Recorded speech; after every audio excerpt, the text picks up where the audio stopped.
का हमने आपको एक फॉर्मूला भी बताया था कि जो 1 एम्पियर का करंट होता है, कितना 1 एम्पियर का करंट होता है, उसमें कितने इलेक्ट्रॉन होते हैं। तो 625, ठीक है, 625 और 625 में गुणा कर देना है 10 के ऊपर 16 की पावर, इतने इलेक्ट्रॉन्स प्रति सेकंड बहते हैं।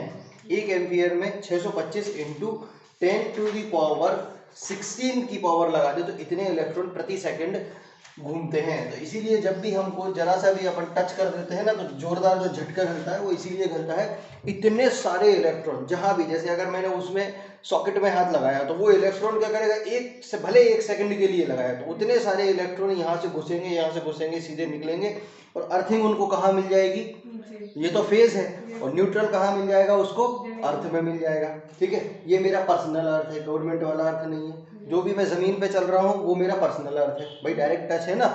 कभी बिजली वालों को देखा होगा, बिजली वाले क्या करते हैं, अपनी चप्पल जरूर पहनेंगे और नहीं होगा तो वो चप्पल उतार के और चप्पल के ऊपर खड़े हो जाएंगे, देखा है ना, चप्पल के ऊपर खड़े हो जाएंगे और फिर वो काम करेंगे।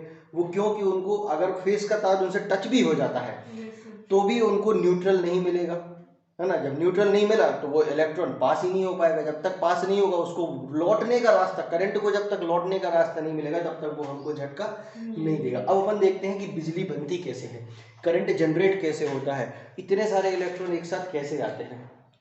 तो इसमें बहुत सारी चीजें होती हैं बिजली बनाने के लिए।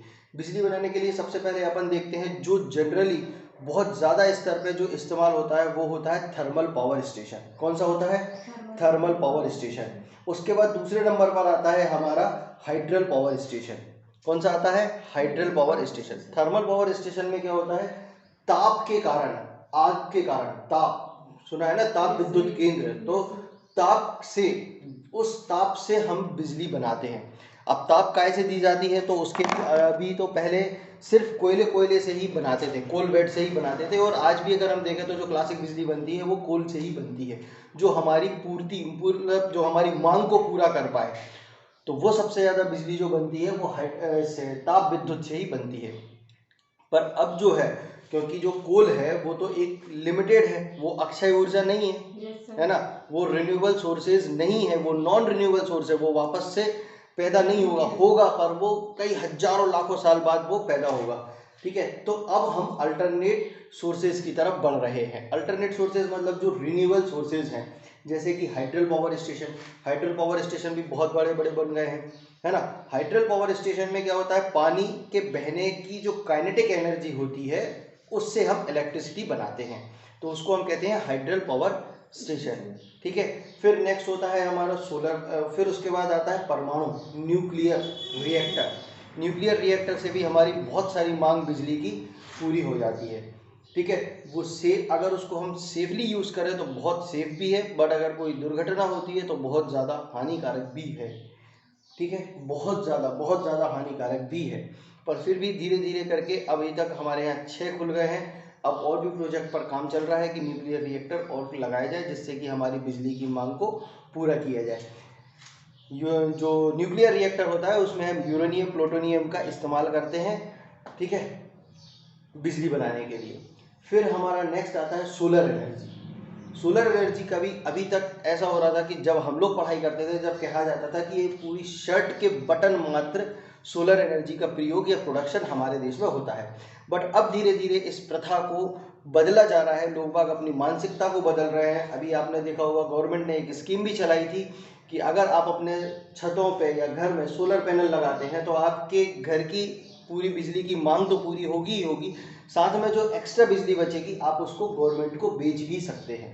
भाई आपके यहाँ मान लो 100 यूनिट बिजली की खपत हो रही है, दिन में बन रही है 150 यूनिट, तो आप उस 50 यूनिट को बेच सकते हो गवर्नमेंट के लिए।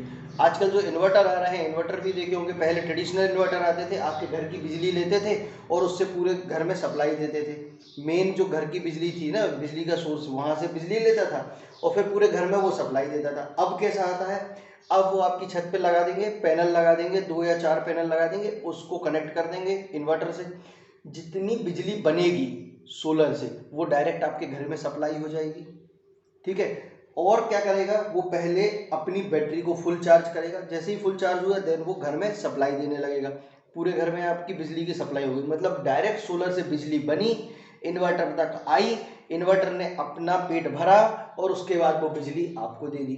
अब आपका घर जो चल रहा है वो बिल्कुल गवर्नमेंट की बिजली पे नहीं चल रहा, आपके छत पे जो प्लेटें लगी हुई हैं उनसे आपका घर रोशन हो रहा है। और अगर आप चाहें तो रात में इन्वर्टर आप मतलब मेन स्विच भी बंद कर दें, या उसमें ऐसा ऑप्शन होता है डिजिटल इन्वर्टर में कि आप रात में उस इन्वर्टर में जो बिजली स्टोर है उस बिजली का इस्तेमाल कर सकते हैं। तो आपको एक हिसाब से गवर्नमेंट की बिजली को यूज़ करना ही नहीं पड़ेगा, ठीक है। बट इन्वर्टर हम लोग रखते इसलिए है जनरली कि भाई लाइट जाने पर वो काम में आ जाए। तो अगर रात में लाइट वाइट चली गई, इन्वर्टर भी ठप हो गया, तब क्या करोगे? तो इसलिए उसको बचा के भी रखा जाता है, ठीक है। मेरा ये एक ओवरव्यू था कि ये एक्चुअल में होता कैसे है, ठीक है। और भी बहुत सारे जब हम लोग प्रोजेक्ट बनाते थे तो बहुत सारी चीज़ें बनाते थे, जैसे कि विंड टरबाइन, उसके बाद सोलर पावर एनर्जी के बाद विंड टरबाइन का आता है। विंड टरबाइन भी क्या होता है? इलेक्ट्रिसिटी जनरेट करता है। वो अपन धीरे धीरे करके, अभी आज अपन थर्मल पावर स्टेशन पढ़ रहे हैं, थर्मल पावर स्टेशन के बाद नेक्स्ट क्लास में हाइड्रल पढ़ेंगे, हाइड्रल के बाद में न्यूक्लियर पढ़ेंगे। इस तरीके से अपन जितनी भी तरीके से बिजली बन सकती है उतने तरीके के अपन पढ़ेंगे, ठीक है। एक और अगर आप लोगों को प्रोजेक्ट वर्क बनाना हो तो बहुत अच्छा प्रोजेक्ट वर्क होता है कि जो स्पीड ब्रेकर होते हैं, ठीक है, स्पीड ब्रेकर होते हैं। तो स्पीड ब्रेकर को आपने देखा है कैसा होता है? इस तरीके से बना होता है स्पीड ब्रेकर। स्पीड ब्रेकर नहीं देखा? स्पीड ब्रेकर नहीं देखा? दचका हिंदी में बोलते हैं, दचका ऐसा होता है, इस पे से गाड़ी सही करके ऐसे करके निकलती है दचका जो लगता है। तो इस पर भी ऐसा प्रोजेक्ट चल रहा है। हम लोगों ने भी इस प्रोजेक्ट पर काम किया था कि स्पीड ब्रेकर दिखने में ये रहेगा स्पीड ब्रेकर, पर इसके अंदर जंपर्स और स्प्रिंग लगा दी जाएगी। तो जैसे ही गाड़ी दिखेगा आपको कि हाँ यार कोई गाड़ी आ रही है, तो गाड़ी आएगी, गाड़ी अपना स्पीड ब्रेकर को देख के स्लो हो जाएगी। वैसे ही स्लो हो जाते हैं अपन स्पीड ब्रेकर को देख के, और जैसे ही निकलेगी तो ब्रेकर दब जाएगा। ब्रेकर दब जाएगा तो उसका जो अप एंड डाउन मोशन होगा, भाई ब्रेकर का यही अप एंड डाउन मोशन होगा, तो इससे भी इस अप एंड डाउन मोशन से हम लोग उस मोशन को इसमें काइनेटिक एनर्जी में बदल के और बिजली बना सकते हैं। पर ये सब चीज़ें बहुत मायने हैं। इन सब चीज़ों को हम प्रैक्टिकली करेंगे या हम अपने घर में इस्तेमाल करेंगे तो हम लोग शायद नहीं कर सकते, क्योंकि इसमें जो बिजली बनती है वो बहुत थोड़ी बनती है। प्रैक्टिकल करने के हिसाब से बढ़िया है, बट भविष्य में अगर इस तरीके की रिसर्च और होती हैं और इस बिजली का बहुतायत में उपयोग होता है और इन प्रैक्टिकल्स को गवर्नमेंट अगर अप्रूव करती है तो फिर बहुत सारे साधन ऐसे हैं जिनसे हम बिजली बना सकते हैं। किसी भी मोशन को हम काइनेटिक एनर्जी में बदल के और उससे बिजली बना सकते हैं, ठीक है। अब अपन देखते हैं हाइड्रल पावर स्टेशन पे मेन जो हमारा है। हाइड्रल पावर स्टेशन क्या होता है, थर्मल पावर स्टेशन क्या होता है? जहां पर ताप से विद्युत बनाई जाती है, ठीक है, जहां पर हम गर्मी से विद्युत बनाते हैं। अब वो बनती कैसे है? तो सबसे पहले जब गर्मी से विद्युत बनती है तो कहीं ना कहीं हमारे लिए टेम्परेचर का सोर्स होना चाहिए। क्या का सोर्स होना चाहिए? जहां से हम टेम्परेचर को दे सकें। इसमें मेन जो चीज़ होती है वो दो चीज़ें होती है। एक तो हमको यहाँ पर पानी की ज़रूरत पड़ती है। क्या की ज़रूरत पड़ती है? पानी की ज़रूरत पड़ती है, ठीक है। और दूसरा हमको ज़रूरत पड़ती है कोल की। क्या की ज़रूरत पड़ती है? कोल। इंग्लिश में इसको कोल बोलते हैं और हिंदी में अपन इसको कोयला बोलते हैं, ठीक है। तो सबसे ज़्यादा जो इस विद्युत ग्रह में सबसे ज़्यादा तो जो जगह घेरता है वो कोल का ही मेंटेनेंस घेरता है। मतलब बहुत सारी पोस्टें इसलिए निकाली जाती हैं कि सिर्फ आपको मैनेज करना है सिर्फ कोल को।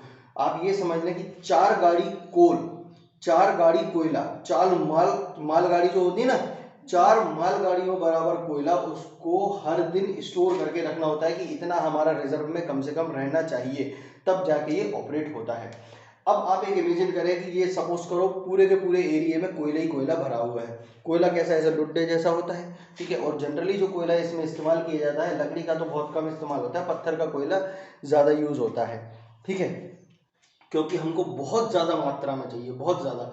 उतना लकड़ी का कोयला तो मिलना आसान है नहीं। पत्थर की सीधी कोयले की खदानें होती हैं, कोयले की खदानों में से कोयला निकला और कोयला पावर स्टेशन तक सप्लाई होता है। तो सबसे पहली प्रोसेस क्या होती है कि कोल बेड जो होते हैं, कोल बेड जो होते हैं, जैसे सुहागपुर कोल बेड है, वहां पर क्या है, सीधी की सीधी परत है। जैसे जमीन है ना, तो जमीन में सीधी की सीधी परत है, कोयले की है। वहां से कोयला आया, कोयला आने के बाद पावर स्टेशन में गया। जो हमारा छत्तीसगढ़ तरफ वाला बेल्ट है वहां पर बहुत कोयला पाया जाता है और इसीलिए वहां पर बहुत सारे ताप विद्युत केंद्र हैं, ठीक है। ताप विद्युत केंद्र है, मतलब ऊर्जा की राजधानी पूरा का पूरा छत्तीसगढ़ एरिया को कहा जाता था।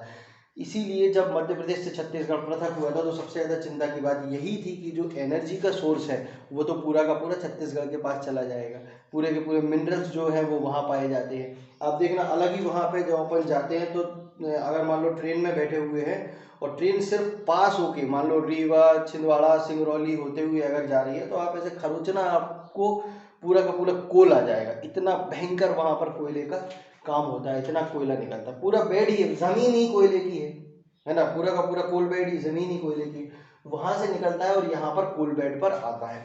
ठीक है। अब कोल बेड का मेंटेनेंस जो होता है वो इस तरीके से होता है कि जैसे ट्रेन आई, ठीक है, अब ट्रेन आई, यहाँ पर कोयले से भरी हुई ट्रेन आ रही है, यहाँ पर उनका स्टोरेज, यहाँ पर उनका स्टोरेज होता है। ठीक है, सपोज करो ये इनका स्टोरेज है, डिब्बा आके इस पे खड़ा हुआ, ये देखो ये ट्रेन का डिब्बा है, डिब्बा आके खड़ा हुआ और ये डिब्बा ऐसा का ऐसा पूरा का पूरा, ये डिब्बा आके कोयले का, ये देखो काला काला दिख रहा है ना, कोयला है, ये डिब्बा आया कोयले का इधर पे आया, ठीक है, इसके ऊपर रखा और फिर क्या होता है ये इसके कपलिंग्स खोल दिए जाते हैं और कपलिंग्स खोल के इसको पूरा का पूरा उल्टा कर दिया जाता है। जैसे उल्टा किया पूरा का पूरा जो कोयला था इनके स्टोरेज में आके यहाँ पर गिर गया। ठीक है, फिर इसको सीधा कर दिया जाता है, फिर अगले डिब्बे की बारी आती है। इस तरीके से पूरी की पूरी जो ट्रेन है कोयले की वो इनके स्टोरेज में खाली हो जाती है। अब आप समझ सकते हैं कि इनका स्टोरेज कितना बड़ा होगा। ठीक है, स्टोरेज कितना बड़ा होगा कि पूरी की पूरी ट्रेनें यहाँ पर खाली हो जाती हैं। ठीक है, अब जब वो कोयला वहाँ पर आ गया तब फिर दूसरी प्रोसेस होती है कि कोयले के अंदर जो भी मॉइस्चर है उसको दूर किया जाता है। ठीक है, तो उसकी मॉइस्चराइजेशन, जो भी मॉइस्चर है कोयले की उसको दूर किया जाता है। तो जितना कोयला हमको इस्तेमाल करना होता है इस फर्नेस में, उतना हम कोयला यहाँ से बेल्ट के, कन्वेयर बेल्ट के द्वारा, कौन से कन्वेयर बेल्ट के द्वारा हम एक प्री हीटर के पास लेके जाते हैं। क्या के पास लेके जाते हैं? प्री हीटर के पास लेके जाते हैं, जहां उस प्री हीटर में इसकी मॉइस्चर को दूर किया जाता है। ठीक है, प्री हीटर मतलब जैसे ये कमरा है, इस कमरे में मैंने बहुत सारे हीटर लगा दिए। अब हीटर लगाने से क्या होगा, ये कमरा गर्म हो जाएगा, है ना। इतना गर्म नहीं होगा कि पानी को उबाल सके, पर इतना गर्म जरूर हो जाएगा कि आपके जो बालों में पानी है, या अगर यहाँ पर एक हमने कोयला रख दिया, कोयले के अंदर थोड़ा बहुत मॉइस्चर है तो उस मॉइस्चर को वो दूर कर देगा। अब मॉइस्चर दूर करने की जरूरत क्यों पड़ती है? एक तो जमीन से जब कोयला निकलता है तो भी उसमें मॉइस्चर रहती है, फिर साथ में ट्रेवल कर रहा है भाई, वहां से मालगाड़ी में आता है तो मालगाड़ी कोई ऐसी एकदम पैक तो होती नहीं है। अधिकतर मालगाड़ियाँ, कोयले की मालगाड़ियाँ आपने देखी होंगी ऊपर से खुली होती है। बारिश हो रही है, मस्त कोयले ने पानी पी रखा है। ठीक है, ठंड है, कोहरा है, तो भी आप कोयला ट्रेवल तो कर रहा है, बिजली तो बन रही है। मतलब 12 महीने बिजली का प्रोडक्शन तो हो ही रहा है। जब बिजली का प्रोडक्शन हो रहा है मतलब कोल भी ट्रेवल कर रहा है, तो कोल जब ट्रेवल करेगा तो उसमें कहीं ना कहीं मॉइस्चर आ ही जाएगी। उस मॉइस्चर को दूर किया जाता है, यहाँ कन्वेयर बेल्ट से उसको लेके जाते हैं प्री हीटर के पास। प्री हीटर में उसकी मॉइस्चर को दूर किया जाता है। क्या किया जाता है? सबसे पहले उसकी मॉइस्चर को दूर किया जाता है। अब मॉइस्चर उसमें से दूर हो गई, पूरा का पूरा बेहतरीन जो कोयला है वो हमको सूखा मिल गया। ठीक है, अगर अपन जनरली अपन देसी भाषा में देखें तो अपन जो लकड़ियां काट के लाते हैं तो वो पापा लोग घर की छतों पर रख देते हैं, है ना। वो छत पे काय रख देते हैं? उनको चूल्हा जलाना है उससे। भाई चूल्हा जलाना है तो गीली लकड़ी का तो चूल्हा जलेगा नहीं, सूखी लकड़ी चाहिए। अब उनको पता है भैया सूरज की रोशनी से ये लकड़ी बिल्कुल सूख जाएगी, आज के आज उसका इस्तेमाल नहीं करेंगे, उसका इस्तेमाल हफ्ते में 2 हफ्ते बाद होगा। ठीक है, यही होता है। वो भी वही प्रोसेस करते हैं। ठीक है, और वही प्रोसेस हम पढ़ रहे हैं यहाँ पे। ठीक है, अगर हम देखेंगे तो हमारी जनरल रूटीन ही हमारी पढ़ाई है, बस हमको उसको ऑब्जर्वेशन होना चाहिए। ठीक है, अब क्या हुआ कि जैसे ही कोयला वहां पे पहुंचा, पूरा बढ़िया सूख के मस्त हो गया। चला, अब मैं तैयार हूँ जलने के लिए। ठीक है, अब मैं तैयार हूँ जलने के लिए। अब वो उस कोयले को क्या करेंगे? चक्की में लेके जाएंगे। चक्की देखी ना, चक्की है कैसी होती है? चक्की जहाँ पे तुम गेहूं चना पीसते हो तो बेसन बन के निकल जाता है, ऐसे ही कोयले को पीसने के लिए एक बड़ी सी क्रशर होता है। ठीक है, उसको चक्की नहीं कहते हैं, उसको क्रशर कहते हैं। ठीक है, उस क्रशर में क्या होता है, बिल्कुल कोयले को महीन, बिल्कुल जैसे मैदा होता है ना, बिल्कुल महीन पाउडर की तरह उसको पीस दिया जाता है। बिल्कुल पाउडर कर दिया जाता है, बिल्कुल महीन पीस दिया जाता है, एकदम इतना महीन कि मैदा भी शर्मा जाए उसके आगे कि यार ये तो मेरे से भी ज्यादा महीन है। ठीक है, इतना महीन उसको पीस दिया जाता है। फिर महीन पीसने के बाद अगेन मोटर्स के द्वारा उसको यहाँ लेके आते हैं, और ये जो पाइप होता है ये भी गर्म होता है, ठीक है, ये भी प्रीहीटेड जरिया होता है, और यहाँ पर उसको छोड़ दिया जाता है। यहाँ से जैसे ही यहाँ पे छोड़ेंगे तो यहाँ से कोयला जो है ये बाहर निकलेगा। तो देखो ये कोयला उड़ रहा है यहाँ पे, है ना, कोयला उड़ रहा है आसपास। अब क्या होता है, जैसे ही कोयले उड़ के आया तो उसमें धीरे से आग लगा दी जाएगी, ठीक है। यहाँ जैसे ही कोयला आया, अपन क्या करते हैं, जैसे सिगड़ी विगड़ी में कोयला जलाते हैं तो पहले माचिस से उसको जलाना तो पड़ेगा ना, पहली बार तो तुम्हें जलाना पड़ेगा। तो उसको जैसे ही वो कोयला यहाँ पे आया, देखो ये पाउडर से उड़ने लगा तो यहाँ से उन्होंने आग दे दी। अब एक बार जैसे ही आग दे दी तो ये आग पकड़ लेगा कोयला, ठीक है, आग पकड़ लेगा और जलने लगेगा, ठीक है। अब पाउडर है, पाउडर तो जरा में जलेगा भाई, गुड्डे होते बड़े बड़े तो वो नहीं जल पाते, जब बहुत बड़े बड़े होते तो वो नहीं जल पाते। अब छोटा छोटा बिल्कुल पाउडर है तो देखो आप बिल्कुल फटाफट जलता जाएगा। अब इसको यहाँ से लगातार में छोड़ रहे हैं कोयले को, और ये कोयला यहाँ पे भाई सबसे पहले तो वो ऐसे डाई मारेगा भाई, जैसे ही अपन फिसल के आते हैं तो सबसे पहले वो डाई मारता है, तो जैसे ही वो डाई मारेगा यहाँ पे आग है, यहाँ पे आग जलती जाएगी, यहाँ से कोयला पूरा बर्न होता जाएगा। अब जब कोयला बर्न होगा तो उसमें दो प्रोडक्ट निकलेंगे, एक तो निकलेगी सीधी ऐश, जो कि सीधा जो भारी जो राख होगी वो यहाँ पे कोयला जल के आया, ठीक है। अब उसके अंदर कुछ बचा नहीं है, उसको जला दिया, कहेगा मुझे तो जला दिया, अब बचा ही क्या है, बस हड्डियाँ बची हैं। तो उसकी जो भारी भारी सी हड्डियाँ होंगी, है ना, कोयले की भारी भारी सी हड्डियाँ मतलब भारी राख, ठीक है, क्या होगी, भारी राख। वो भारी राख यहाँ पर इकट्ठी हो जाएगी, और जो फ्लाई ऐश होगी, मतलब कहना चाहिए जो आत्मा होगी, आत्मा कहाँ उड़ जाती है, हवा में उड़ जाती कि नहीं, कि आत्मा को ही पकड़ के ले आते हो घर में, उड़ गई उसकी आत्मा, तो जो आत्मा उड़ जाती है वो यहाँ पे जाके स्टोर हो जाती है, ऊपर एक बेड होता है। तो ये वाली जो हमारे लिए भारी जो ऐश बचा उसको भेज दिया जाता है सीमेंट फैक्ट्री में। कहाँ भेज दिया जाता है इसको, सीमेंट की फैक्ट्री में। तो ये जो भारी ऐश हमको मिली इससे बनती है फिर फर्दर सीमेंट, ठीक है। और जो फ्लाई ऐश है जो उड़ के ऊपर की तरफ चली गई, तो ऊपर भी यहाँ पे एक प्लेटफॉर्म बना दिया जाता है जिसपे कि भैया वो ऐश जो है वो इकट्ठी हो जाए। तो यहाँ पर जो फ्लाई ऐश हमको इकट्ठी हुई उसको हम कहेंगे फ्लाई ऐश। और फ्लाई ऐश कहाँ ले जाती है, ईंट बनाने के काम में। फ्लाई ऐश ईंट देखी ना, जो सीमेंट वाली जो ईंटें बनती हैं आजकल उनको फ्लाई ऐश की सीमेंट बोलते हैं। उसमें क्या होता है, थोड़ा सी मात्रा सीमेंट की होती है और बाकी जो मात्रा होती है वो इस ऐश की होती है, फ्लाई ऐश। तो जो आजकल जो गवर्नमेंट के प्रोजेक्ट होते हैं उनमें ये फ्लाई ऐश का इस्तेमाल ज़्यादा किया जाता है ट्रेडिशनल ईंट लगाने की जगह, क्योंकि इसके अंदर एक खासियत होती है कि ये ज़्यादा टेम्परेचर बियरेबल होती है। मतलब जैसे गर्मी लग रही है तो एकदम से मकान तपेगा नहीं, ठीक है, इसके बीच में थोड़ा सा गैप रहता है, हर एक ईंट के बीच में पोली बनी रहती है ईंट, है ना। तो उसके कारण क्या होता है कि टेम्परेचर डिफरेंस क्रिएट हो जाता है। एकदम यहाँ से घर तप रहा है तो यहाँ तक वो हीट डायरेक्टली नहीं आएगी, क्योंकि बीच में उन्होंने इंडक्शन वो दे रखा है, थोड़ा सा गैप दे रखा है, अंदर ही अंदर पोली बनाई है उसको, कि जिससे उसमें हीट इस तरफ ट्रांसफर ना हो। तो जैसे गुजरात जहाँ पे बहुत ज़्यादा गर्मी पड़ती है एकदम, तो वहाँ पे इन फ्लाई ऐश शीट का उपयोग ज़्यादा किया जाता है कि जिसमें बाहर के टेम्परेचर से अंदर के टेम्परेचर में थोड़ी सी कमी रहे, ठीक है, थोड़ा सा ठंडा बना रहे, ठीक है। समझ में आई, हमने देख लिया कोयला था, मॉइस्चराइज उसका मॉइस्चराइजेशन हटा दिया, मॉइस्चराइजर हटा के उसको पतला किया, पतला करने के बाद हमने जला दिया। जलने के बाद उससे हमको दो प्रोडक्ट प्राप्त हुए, एक भारी राख प्राप्त हुई, भारी राख हमने भेज दी सीमेंट फैक्ट्री में बनने के लिए, जो हल्की राख थी वो हमने भेज दी ईंटा बनने के लिए, ठीक है। उसको बोलते हैं फ्लाई ऐश ब्रिक, क्या बोलते हैं उसको, फ्लाई ऐश ब्रिक। अब भैया गर्मी कहाँ गई भाई, उसको हमने जलाया था तो गर्मी कहाँ गई। तो देखो यहाँ पर क्या होता है, यहाँ पर पानी का टैंक बना होता है, यहाँ पे क्या होता है, पानी का टैंक बना होता है, उस टैंक से ये इस तरीके से पाइप आते हैं, बहुत पतले पतले से पाइप लगे हुए होते हैं, मोटे नहीं होते पाइप। या टैंक ऐसा नहीं होता कि भैया आपने तवेली चढ़ा दी, भाई ये तो क्या है, आग लगी हुई है, तो ऐसा नहीं होगा कि इस पर पूरा का पूरा टैंक चढ़ा देंगे, जैसे अपन तवेली अवेली चढ़ा देते हैं उस तरीके से कोई तवेली अवेली नहीं चढ़ाते। इसमें क्या होगा, बारीक बारीक पाइप लगे हुए होंगे, कैसे, इस तरीके से जिगजैग फॉर्मेट में बारीक बारीक पाइप लगे होंगे और बहुत सारे होंगे, बहुत सारे पाइप होंगे।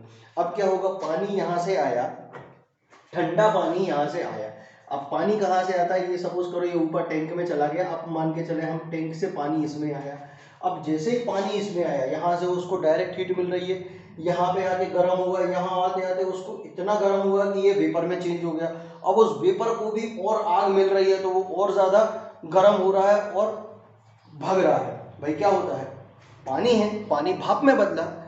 अपन जनरली क्या देखते हैं, पानी को अपन ने जैसे ही एक कंटेनर में रखा उबलने के लिए, उबलता है, उबलने के बाद क्या होता है उसमें भाप बनी, भाप बनने के बाद उसमें इतनी ताकत आ जाती है कि वो देखो अगर कुकर में अपन ने रखा हुआ है तो कुकर की सीटी को वो उछाल देता है, और अगर आप कुकर की सीटी में कभी कुछ कचरा वचड़ा फट जाता है, फंस जाता है, तो वो पूरे के पूरे कुकर को ही फाड़ देता है। अब आप समझेंगे कितनी ताकत होती है। और अगर उसी को अपन अभी जैसे कोरोना चल रहा था, तो कोरोना में क्या है, वेपराइजेशन कर रहे थे, तो वेपराइजेशन में एक जनरली हॉस्पिटल वगैरह में क्या होता है, कुकर में बढ़िया सा पानी गर्म करके उसमें से कई पाइप निकाल दिए थे, और वो इतने फोर्सली उसमें से वेपर्स ट्रेवल कर रहे थे, स्टीम ट्रेवल कर रही थी, और वो स्टीम मरीजों को दी जा रही थी, ठीक है, बड़े स्तर पर।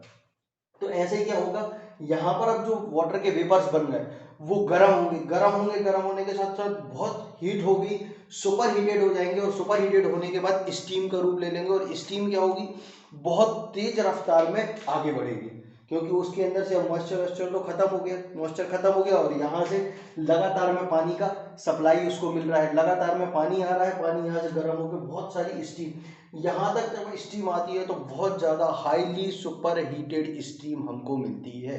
क्या मिलती है हमको, हाईली सुपर हीटेड स्टीम, मतलब जिसके अंदर बहुत ज़्यादा ताप है, बहुत ज़्यादा शक्ति है, बहुत ज़्यादा शक्ति, मतलब इतनी ज़्यादा शक्ति है कि वो अब कुछ भी काम कर सकती है, कि इंजन को भी धकेल सकती है, इतनी ज़्यादा पूरी की पूरी ट्रेन को खींच सकती है, इतनी ज़्यादा उसके अंदर शक्ति है उस सुपर हीटेड स्टीम में। उस सुपर हीटेड स्टीम को हमने यहाँ पे डायरेक्ट किया, और ये जितना लाल लाल दिख रहा है ना, ये पूरा का पूरा बहुत तेज गर्म हो रहा है, बहुत तेज गर्म होने के बाद इसने स्टीम जनरेट करी। अब स्टीम यहाँ से इधर पर आई, ये क्या है, स्टीम है, बहुत हाईली सुपर हीटेड स्टीम आई। स्टीम को हम क्या करते हैं, डायरेक्ट कर देते हैं टरबाइन में, इसको क्या बोलते हैं, टरबाइन, ठीक है। यहाँ पे इससे हमने कनेक्ट कर दिया इसको टरबाइन से। अब टरबाइन दो तरीके के टरबाइन होते हैं, जो पहले ट्रेडिशनल टरबाइन चलते थे उसमें क्या होता था, इस तरीके के पंखे लगे हुए होते थे, ठीक है। ये मैंने इसको इसीलिए इस तरीके से बनाया है कि ये जो टरबाइन आपको क्लियर समझ में आए कि टरबाइन होता क्या है। टरबाइन में इस तरीके के पंखे लगे होते हैं, जैसे अपनी फिरकनी होती है ना, है जिसको अपन चक्री बोलते हैं, उस चक्री में क्या करो, अपन फूंक मारो तो वो घूमने लगती है, घूमने लगती ना। अगर इस पंखे को, पंखे के हम ये जो पत्ते हैं, इन पत्तों को थोड़ा और टर्न कर दें और फिर हम नीचे से हवा दें तो ये अपने आप घूमने लगेगा कि नहीं, है। कूलर के पंखे हैं, कूलर को अपन बाहर ले जाके रख दो हवा में, तो उसको बाहर से जब हवा मिलती है तो वो पंखा उल्टा घूमने लगता है कि नहीं। बस बिल्कुल वही यहाँ पर होता है कि यहाँ पर पंखे लगे होते हैं, ये इस तरीके से पंखे लगे होते हैं, जो कि इस स्टीम, जैसे ये स्टीम हाई प्रेशर स्टीम आके इसमें टकराती है धड़ाक से, तो ये घूमने लगते हैं फड़ फड़ फड़ फड़ फड़ फड़ फड़ फड़ करके, ठीक है। अब ये स्टीम का वेस्टेज ना हो, स्टीम का वेस्टेज ना हो, इसलिए इस पंखों को इस आड़ी अवस्था में लगाया जाता है। यही पंखा यही है, पर इसकी अवस्था कैसी होती है, इस तरीके से आड़ी होती है। और अब जो रिसेंट में जो टरबाइन यूज हो रहे हैं वो इतने बेहतरीन यूज हो रहे हैं कि उनमें सुपर टर्बो चार्जर्स के साथ इस तरीके से यूज हो रहे हैं कि जरा सी एक इतनी सी एक इंच और 1 सेंटीमीटर बराबर भी स्टीम वेस्ट नहीं होती, और वो पूरी की पूरी जो ताकत है स्टीम की, ये जो काइनेटिक एनर्जी है, स्टीम ये बह रही है, ये काइनेटिक एनर्जी है, वो इस काइनेटिक एनर्जी इस टरबाइन से टकराएगी और इस टरबाइन को बहुत तेज तेज तेज तेज घुमा देगी। यहाँ से स्टीम आई, स्टीम ने इसको टकराई, और टकराने के बाद बहुत तेज गोल गोल गोल गोल घूमने लगा, ठीक है। अब जैसे ये टरबाइन बहुत तेज तेज घूमने लगा, बहुत तेज तेज तेज तेज तेज तेज घूमेगा, तो अब सपोज करो ये है, इससे हमने पीछे टरबाइन घूम रहा है, ये तो टरबाइन घूम रहा है, इसमें हमने पीछे एक रोटर फिक्स कर दिया, तो देखो हमने ये एक रोटर फिक्स कर दिया, और इस रोटर को लेके इस अल्टरनेटर में भेज दिया। काय में भेज दिया हमने, एक इसको अल्टरनेटर में भेज दिया, ठीक है। तो अब ये देखो, ये पूरी की पूरी जो काइनेटिक एनर्जी थी भाई, यहाँ से पूरी की पूरी मस्त तरीके से स्टीम है यहाँ से तैरती हुई आ रही थी सर, ठीक है। इसकी काइनेटिक एनर्जी मतलब समझते हो ना, कौन सी एनर्जी, काइनेटिक, गतिज ऊर्जा, ठीक है। गतिज ऊर्जा बहुत तेज स्पीड में आ रही है, बहुत तेज स्पीड से आके वो उस टरबाइन में टकराई, टरबाइन में टकराने से टरबाइन घूमने लगा। अब जो टरबाइन घूम रहा है वो जुड़ा हुआ है हमारे रोटर से, तो अब रोटर भी घूमेगा। अब रोटर घूमेगा तो रोटर जाएगा यहाँ पर अल्टरनेटर में, या इसी को हम क्या कहते हैं, जनरेटर। क्या बोलते हैं इसको हम, जनरेटर। जनरेटर में अब ये बिजली बनना स्टार्ट हो जाएगी। अब जनरेटर में बिजली कैसे बनती है भाई, ये घूम रहा है, घूमने से जनरेटर में बिजली बनती है, और जो जनरेटर से यहाँ से बिजली बनी तो वो बिजली यहाँ से बाहर तारों के माध्यम से निकाल दी जाती है, और तारों के माध्यम से निकाल के सबसे पहले जाती है ये ट्रांसफॉर्मर में। कहाँ जाती है सबसे पहले, ट्रांसफॉर्मर में, ठीक है। और फिर उस ट्रांसफॉर्मर से सप्लाई होती है तो वो डायरेक्ट हमारे घरों में आ जाती है लोड के कारण। अब जो इतनी बात समझ में आ गई, ठीक है। अब जनरेटर में बिजली कैसे बनती है यहाँ पर मैं आपको समझाता हूँ। जनरेटर में क्या होता है, मैग्नेट्स लगी होती हैं, ठीक है। ये हमने लगाई एक मैग्नेट, इसको हमने दे दिया नॉर्थ पोल। यहाँ पर एक मैग्नेट लगाई, इसको हमने दे दिया साउथ पोल, ठीक है। यहाँ पर ये एक मैग्नेट लगी हुई है, ये है नॉर्थ पोल, और ये हमने मैग्नेट लगा दी, ये हमने दे दिया साउथ पोल। अब इसके बीच में एक इस तरीके से रोटर रहता है, ठीक है। इसके बीच में इस तरीके से एक रोटर रहता है। इस रोटर में कॉपर की वाइंडिंग की जाती है। काय की वाइंडिंग की जाती है, कॉपर की वाइंडिंग की जाती है। अब आपको एक चीज मालूम होगा, कभी चुंबक हाथ में लिए हो, ठीक है, लिए हो, बाहर चुंबक की, उसमें दो पोल होते हैं। कैसे दो पोल होते हैं, यहाँ पर रहेगा नॉर्थ पोल और यहाँ पर रहेगा साउथ पोल, ठीक है, होगा। ऐसे ये वाली चुंबक है, इसका ढक्कन है नॉर्थ पोल, और इस तरफ जो है पीछे वाली बॉडी है ये है साउथ पोल, ठीक है। अब मैं दोनों के साउथ पोल को लेके आऊंगा और इनको ऐसे टच करूंगा तो ये टच होंगे क्या, नहीं होंगे, ये एक दूसरे को रिपेल करेंगे। क्या करेंगे, ये एक दूसरे को रिपेल करेंगे। इसको मैंने पलट दिया, अब ये कौन सा पोल है, साउथ पोल, ये कौन सा पोल है, नॉर्थ पोल। इन नॉर्थ और साउथ पोल को जैसे ही मैं पास मिलाऊंगा ये एकदम से अब इतनी तेज फोर्स लगाएंगे कि हमको तो भैया मिलना ही है, और एकदम से ये लोग चिपक जाएंगे, ठीक है। चिपक जाएंगे कि नहीं चिपकेंगे। तो अगर मैं इन दोनों को इसी डिस्टेंस पे रखूं तो इनके अंदर कुछ ना कुछ ऐसी ऊर्जा तो है, कोई ना कोई ऐसी शक्ति तो इनके अंदर आ रही है कि ये एक दूसरे से मिलने के लिए बिल्कुल तड़प रहे हैं कि नहीं भैया हमको तो जाना ही है, ठीक है। तो हमने क्या किया, उसी चीज का फायदा उठाया कि हमने एक मैग्नेट यहाँ रखी, एक मैग्नेटिक यहाँ रखी। अब इनके अंदर जो शक्ति काम कर रही है वो कहलाती है मैग्नेटिक फील्ड। क्या कहलाती है वो, मैग्नेटिक फील्ड। उस मैग्नेटिक फील्ड में हमने क्या किया, एक कॉपर से लिपटा हुआ एक ये वायर भेज दिया, ठीक है, भेज दिया। अब हमने आपको कल के लेक्चर में बताया था कि जो टंगस्टन होता है उसमें से जैसे ही इलेक्ट्रिसिटी पास होती है, ठीक है, तो क्या होता है, जैसे टंगस्टन में से इलेक्ट्रिसिटी पास होती है तो वो गुस्से में एकदम लाल हो जाता है। लाल होने के लिए चमकने लगता है, बिल्कुल है, चमकने लगता है। तो वहां पे क्या होता है, वोल्टेज और रेजिस्टेंस की लड़ाई हो रही थी तो वो चमकने लगा था। ऐसे जब कॉपर में से इलेक्ट्रिसिटी पास होती है, क्या कॉपर में से जब इलेक्ट्रिसिटी पास होती है तो उसकी होती है वो ऐसे ऐसे घूमने लगता है, घूमने लगता है। उसके अंदर ऐसा तत्व होता है कि वो घूमने लगता है। तो पंखे जितने भी है ना, सब में कॉपर की वाइंडिंग होती है, क्योंकि कॉपर में से वो करंट पास करेगा, वो घूमने लगेगा। अब वो घूमने लगेगा, अब इसी को अपन उल्टा कर दें। इसी को जैसे ही हमने उल्टा किया तो फिर हमको ये चीज प्राप्त हुई कि अगर हम मैग्नेटिक फील्ड में एक कॉपर का वायर लें, क्या करें, कॉपर का वायर लें और उस कॉपर के वायर को घुमा दें। क्या करें, उस कॉपर के वायर को घुमा दें, मतलब इसको हम, ये हमने इस तरीके से भेजा, इसको हम रोटेट कर दें, इसको हम रोटेट कर दें, इस तरीके से हम रोटेट कर दें, ठीक है। रोटेट मतलब यहाँ पर फील्ड बनी हुई है हमारी, ठीक है। इसके अंदर हमने एक कॉपर की लाइन मार दी ऐसे स्क्वायर करके, और उसको लेके हमने इसको बहुत तेज तेज घुमा दिया, बहुत तेज तेज घुमा दिया। तो अब जो ये मैग्नेटिक फील्ड थी इसके बीच में कौन घूम रहा है, कॉपर। तो वो क्या कर रहा है, कॉपर फटाफट फटाफट मैग्नेटिक फील्ड को काट रहा है, और जैसे जैसे मैग्नेटिक फील्ड को काट रहा है वैसे ही वैसे वहां पर क्या हो रही है, फ्लक्स जनरेट हो रही है। क्या फ्लक्स जनरेट हो रही है, फ्लक्स जनरेट हो रही है, वही फ्लक्स जो है परिवर्तित हो जाती है हमारी विद्युत में, क्योंकि वहां पर क्या है, मैग्नेटिक फील्ड है, उस मैग्नेटिक फील्ड में कॉपर घूम रहा। बस उल्टा सिद्धांत, इलेक्ट्रिसिटी कॉपर में घुसी थी तो कॉपर घूमने लगा था, अब कॉपर घूम रहा है तो क्या बनेगी, इलेक्ट्रिसिटी बनेगी। काय के बीच में कॉपर घूम रहा है, मैग्नेटिक के बीच में कॉपर घूम रहा है, ठीक है। तो इसी को बोलते हैं अल्टरनेटर। एक बार सट से घुमा, एक बार सट सट सट सट सट, वो बिल्कुल फटाफट फटाफट अपन उसको घुमाते हैं। अब घुमाने के लिए कौन सा इस्तेमाल करते हैं, तो ये जो डंडा लगा है ना, जो रोटर, यही रोटर है जो इसको पावर सप्लाई करता है इसको घूमने के लिए, ठीक है। और यहाँ पूरी की पूरी, यहाँ पर पूरी कॉइल लगी होती है, यहाँ कॉइल लगी होती है, इस पूरे के पूरे रोटर में, आर्मेचर में बहुत सारी कॉइल लगी होती है, जिसमें से बहुत ज़्यादा से ज़्यादा इलेक्ट्रिसिटी प्रोड्यूस हो।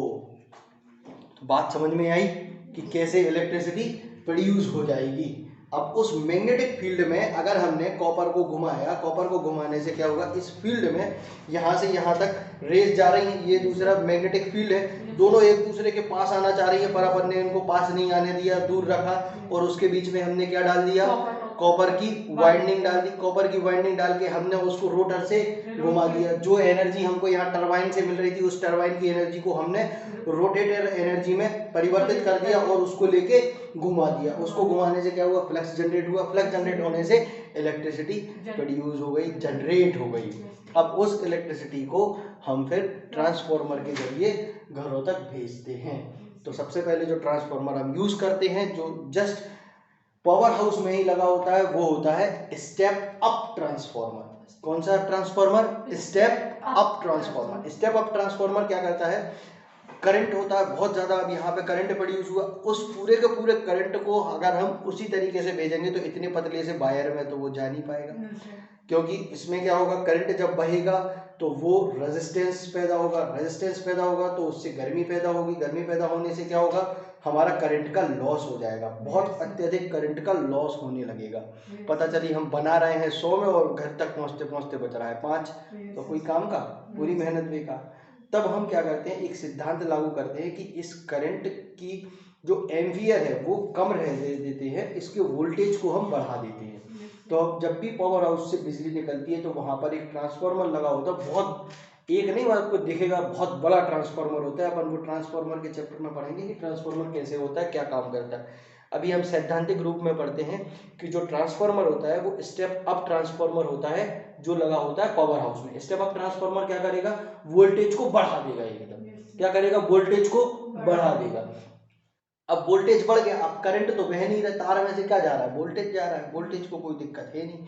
और वहां पर जब हमारे यहाँ आया तो हमारे यहाँ ये देखो रस्तों में डीपी लगी होती है, डीपी देखी है, ये डीपी क्या करती है, उस करंट को पकड़ती है इधर और उस वोल्टेज को पकड़, अच्छा तू ही है जो यहाँ तक करंट को लेके आया है, और इस वोल्टेज को पकड़ के फिर छोटा कर देती है। छोटा कितना कर देती है, 220 वोल्ट। हमारे यहाँ जो पावर सप्लाई है वो कितनी है, 220 वोल्ट। 220 से 250 वोल्ट की रेंज होती है, और जो वहां से निकली हुई होती है लाइन वो कितनी होती है, 11 केवी, 22 केवी, 11,000 केवी, किलो वोल्ट। आप समझ रहे, 11,000 किलो वोल्ट, ठीक है। उसके नीचे से भी निकल जाओ, बाल खड़े हो जाते हैं। अपने यहाँ अगर जरा सा भी वोल्टेज बढ़ता है तो इक्विपमेंट फट जाते हैं, फक। अब सोचो 11,000 किलो वोल्ट, इसीलिए कई कई जगह देखना ऐसे टॉवल लगे होते हैं, इस तरीके का सितारा बना होगा, यहाँ पे मुंडी लगी होगी एक और लिखा होगा 440 किलो वोल्ट, ठीक है। मतलब धोखे से भी नहीं छू रहे, फुक हो जाओगे, ठीक है, समझ रहे। ऐसे जो ट्रेन के ऊपर से जो वायर निकला होता है उसमें भी करंट नहीं होता, उसमें ज्यादा, उसमें क्या होता है, वोल्टेज ज्यादा होता है, ठीक है। समझ में आया। वो रहती है रेलवे की फेज लाइन। रेलवे को न्यूट्रल लाइन कहाँ से मिलती है, जमीन, पटरी जो लगी हुई है वो, इसीलिए उसका जो लोहे का चक्का, इसीलिए वो सब कुछ उसका लोहे का बनता है कि जिसमें करंट पास ना हो, जितनी भी करंट हो वो पूरी की पूरी धरती में समा जाए। तो वो फेज वहां से रहता है, न्यूट्रल उसका पर्सनल रहता है जो जमीन में रहता है, ठीक है। अगर सर्किट ब्रेकर पर खड़ा होता है, पकड़ लेगा तो फुक उतर जाएगा, हाँ, क्योंकि वहां पे वोल्टेज ज्यादा है, ठीक है। अब देखते हैं यहाँ पर क्या होता है, यहाँ पर बिजली बन गई, ठीक है। अब बिजली बन गई, अपन ने उसको घर भेज दिया। अब देखते हैं बाकी रिमेनिंग चीज़ों का क्या होता है। तो यहाँ से जो ये स्टीम आई, अभी तो ये गर्म है, जोरदार गर्म है, मस्त बिल्कुल एकदम। Yes, sir. तो इस स्टीम को क्या करते हैं, कूलिंग टावर में ठंडा होने के लिए भेजते हैं, क्योंकि आपकी जो स्टीम है वो अभी खराब तो हुई नहीं है ना। उस स्टीम को हमने वापस कूलिंग टावर में ठंडा होने के लिए भेजा, जिसमें कि तुम वापस से पानी बन जाओ। क्या हो जाओ, वापस से पानी बन जाओ। पर इसको क्या करते हैं कि ये जो स्टीम आती है इसको यहाँ पानी भरा हुआ होता है, यहाँ पे एक तालाब बना होता है, इस तालाब में सबसे पहले उतार देते हैं। इस तालाब में उतारने से क्या होता है, ये तो अभी बेहतरीन बिल्कुल एकदम बनबनाती हुई गर्म स्टीम है, ठीक है। उसको जितना भी हमने निचोड़ना था उसको हमने निचोड़ लिया। अब निचोड़ने के बाद हमने इस तालाब में उसको उतारा। इस तालाब में उतारने से क्या होगा, ये जो पानी है जो अब अगेन स्टीम बनने के लिए जा रहा था, ये गर्म हो जाएगा। गर्म हो जाएगा कि नहीं, हमने स्टीम को उतारा तो अब ये पानी गर्म हो जाएगा, हमको गर्म ही पानी तो चाहिए है ना। ये पानी गर्म हो गया और यहाँ से ये जो अब गर्म पानी होगा, पर फिर भी कुछ बुलबुले उठ के स्टीम के बनेंगे, तो उन बुलबुलों को हम पूरे के पूरी जो स्टीम यहाँ से निकली हुई है या जो पानी यहाँ से है, इसने इस पानी को गर्म किया। गर्म करने के बाद जो बचा हुआ स्टीम था वो आया यहाँ कूलिंग टावर में, ठीक है। कूलिंग टावर में क्या होता है, यहाँ से नेचुरल तरीके से हवा दी जाती है। ये जो दिख रहे हैं ना ये खांचे, इनमें से हवा दी जाती है। हवा ऊपर की तरफ उड़ रही है, यहाँ से स्टीम आई, ये हवा इस स्टीम से टकराई, तो ये जो स्टीम है ये पानी में बूंदों में बदल के और नीचे गिरने लगा। तो यहाँ देखो ये पानी इकट्ठा हो गया, ठीक है, बूंदों में बदल के ये पानी गिरने लगा, तो ये पानी इकट्ठा हो गया। इस पानी को अगेन यहाँ पे यहाँ भेजा जाता है कि भाई स्टीम आएगी तो तुम गर्म हो जाना। अब ये पानी यहाँ पे जब गर्म होने लगता है तो गर्म होने के बाद फिर इसकी सप्लाई यहाँ आगे की जाती है, ठीक है, आगे की जाती है। तो ये जो बॉयलर था हमारा, ये जो बॉयलर था जहाँ पे हम कोयले को जला रहे थे, उसकी दीवारों से सटा के इस पानी को ऊपर चढ़ाया जाता है। क्या करा जाता है, इसकी दीवार से सटा के, भाई दीवार तो एकदम बन बना के गर्म हो रही होगी, है होती है कि नहीं। जैसे अपन गाड़ी चलाते हैं, गाड़ी में इंजन होता है, तो इंजन की दीवार एकदम गर्म हो जाती है बिल्कुल बन बना के, ठीक है। उसमें फिर अपन अलग अलग कूलिंग सिस्टम लगाते हैं कि भाई तू ठंडा रहे।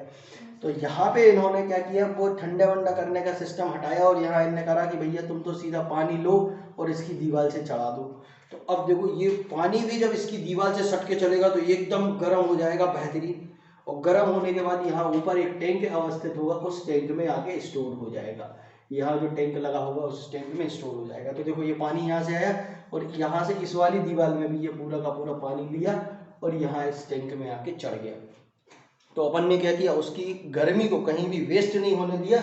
यहाँ से जो ठंडा पानी आ रहा था उस ठंडे पानी को भी हमने बेहतरीन गर्म करके और इस टैंक तक जब तक पहुँचा तो इतना शानदार गर्म होकर पहुँचा कि अब वो डायरेक्ट ही अगर उसको ज़रा सी भी हीट मिलेगी तो वो स्टीम में परिवर्तित हो जाएगा। तो फिर उसको इन पतले पतले पाइप से, इन बहुत पतले पतले पाइप से इसको हमने उतारा और काय में उतारा, टरबाइन में, इसमें बॉयलर में उतार दिया, ठीक है, बॉयलर में उतार दिया, जिससे कि अब ये पाइप आगे गर्म होगा, स्टीम बनेगी, स्टीम जाएगी टरबाइन चलाएगी, टरबाइन से इलेक्ट्रिसिटी जनरेट होगी, इलेक्ट्रिसिटी जनरेट होगी स्टेप अब ट्रांसफार्मर में जाएगी, बची हुई स्टीम आएगी, यहाँ पर पानी रखा होगा, इसको हम इकोनोमाइजर भी बोलते हैं, यहाँ पानी गर्म करेगा, गर्म पानी अगेन दीवारों के सहारे चढ़ेगा, फिर से और गर्म होगा, फिर टैंक में आएगा, फिर पाइप में आएगा, फिर स्टीम बनेगा, कहानी चलती रहेगी।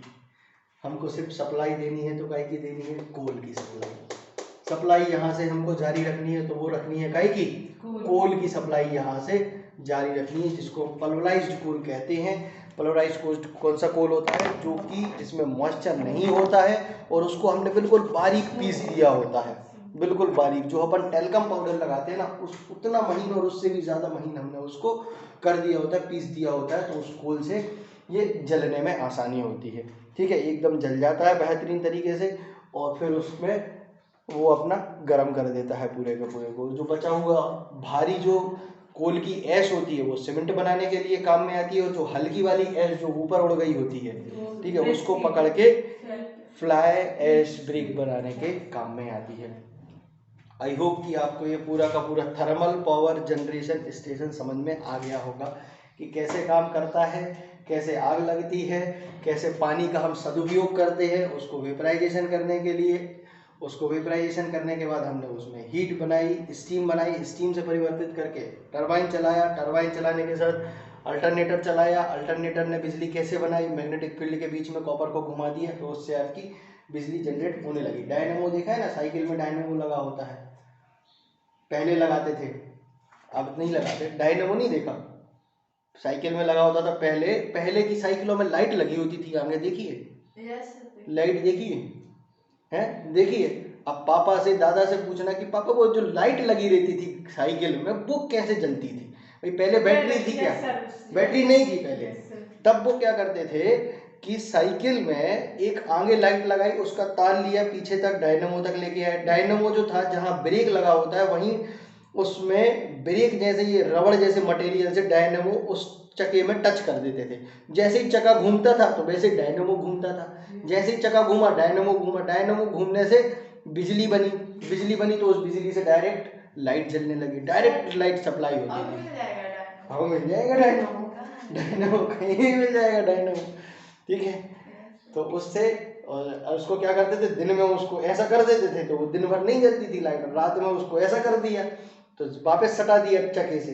जैसे ही चक्के में सटता था, चक्का घूमेगा तो डायनेमो घूमेगा, डायनेमो घूमेगा तो उससे बिजली प्रोड्यूस हो जाएगी, ठीक है। चक्के में, पीछे के चक्के में, पीछे के चक्के में या आगे के चक्के में कहीं भी लगा लो, ठीक है। तो पीछे उसको क्या है मतलब फिक्स करने की जगह अच्छी मिल जाती है, तो उसको बढ़िया फिक्स कर लो और फिक्स करने के बाद लाइट चलती रहेगी। तो बस वही डायनेमो, वो छोटा वाला डायनेमो, ये बड़ा वाला डायनेमो है, इसको अल्टरनेट कहते हैं। अल्टरनेट फ्लक्स कटती रहेगी बिजली बनती रहेगी, फ्लक्स कटती रहेगी बिजली बनती रहेगी, ठीक है। समझ में आ गई कहानी, समझ में आ गई है पूरी की पूरी। ओके, तो मिलते हैं अब नेक्स्ट क्लास में, ठीक है। तो अपन इसके टर्मिनोलॉजीज के बारे में बात कर लेंगे कुछ, और फिर नहीं तो फिर नेक्स्ट जो चैप्टर रहेगा उसमें हाइड्रल पावर स्टेशन के बारे में अपन पढ़ेंगे कि कैसे, अभी हमने सिर्फ काइनेटिक एनर्जी को पढ़ा, फिर हम पोटेंशियल एनर्जी पढ़ेंगे, काइनेटिक एनर्जी कैसे परिवर्तित होती है, कैसे उसको हम इस्तेमाल करते हैं बिजली बनाने के लिए। तो okay, have a nice day, all the best for your exams.